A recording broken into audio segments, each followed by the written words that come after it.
Popoff from the Contrarians, back again with another edition of Reliving Old Reviews as a useless tool of confusion. This is the show where we look at old reviews. I've always been fascinated with this concept of when something comes out and it's groundbreaking or it's going to be a huge album, it's interesting to see what the writers could compare it to. And we've got a perfect one for that idea this time. I'm going in cold on these. It's more exciting for me that way. I don't know. I hope you guys like when I do this, but basically, we're going to be looking at a review of BUDGIE, the very first BUDGIE album. This is from Melody Maker, October 2nd, 1971. The review is by GB. They only put the initials there. It's probably too early to be Gary Bushell, right?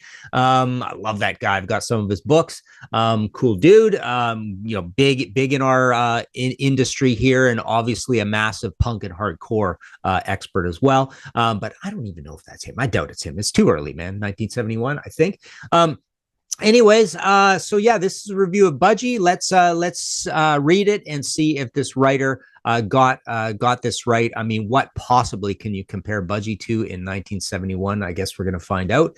Here we go. All the budgies I know are delightful little feathered creatures without an unkind thought in their minds. Certainly, they wouldn't write songs such as Guts, Nude Disintegrating Parachutist Woman, and Rape of the Locks, which is just what three jolly young coves from Cardiff have done under the name of that innocent cage bird. Yeah, we know Burke was always thought the whole idea of heavy metal was silly, and this is this is along the lines of calling your band Iron Butterfly or Deep Purple or maybe Led Zeppelin, Flying High, Sinking, Iron Butterfly. BUDGIE, it's an amusing name for a band. I think it probably held them back all through their career, having a name like that, right? I always thought Thin Lizzy was a terrible name too, right? But yes, that was Burke's attitude. Later on when I interviewed him, obviously he's passed away now, but he always just found the whole heavy metal thing kind of embarrassing, yet they made some great heavy metal through the years, and that's why we're still talking about them, right? Anyways, let's move on here. They are, in fact, another heavy band with a plantish vocalist who plays bass and is called Burke Shelley. The riffs and approach of the band aren't particularly new, but they're well recorded at Rockfield, of Dave Edmunds fame, by Black Sabbath's producer Roger Bain, so their pedigree is thoroughbred. So that's funny. In 1971, you have to bring up Dave Edmunds, of Dave Edmunds fame to describe Rockfield. And plantish, I mean, who can you compare anybody to?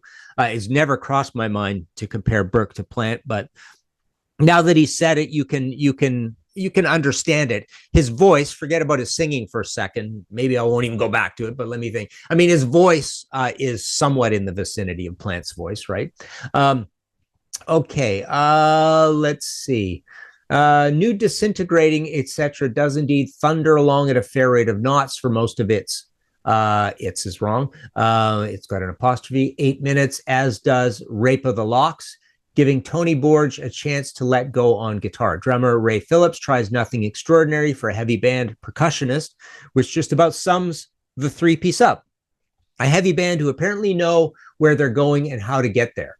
2 acoustic numbers, Everything in My Heart and You and I, last 1 minute and 1 minute 45 seconds respectively, and are eminently forgettable, so perhaps the band is wise to concentrate on perfecting, in quote marks, heaviness. Still, 1.5 tons of BUDGIE flying over Offa's Dyke needs some digesting.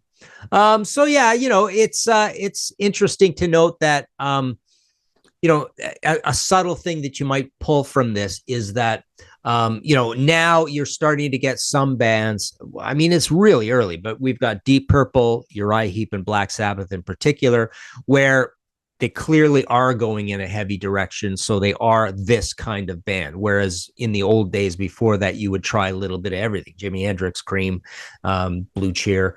And then driving home the point is that 2 acoustic numbers in both a minute long kind of thing. So there you go. I mean, I think he more or less gets it right. I mean, the thing that always surprises me about these reviews is that it's a little bit of an offhand review saying, it's okay, it's whatever kind of thing, but not really recognizing how absolutely heavy that record is for 1971.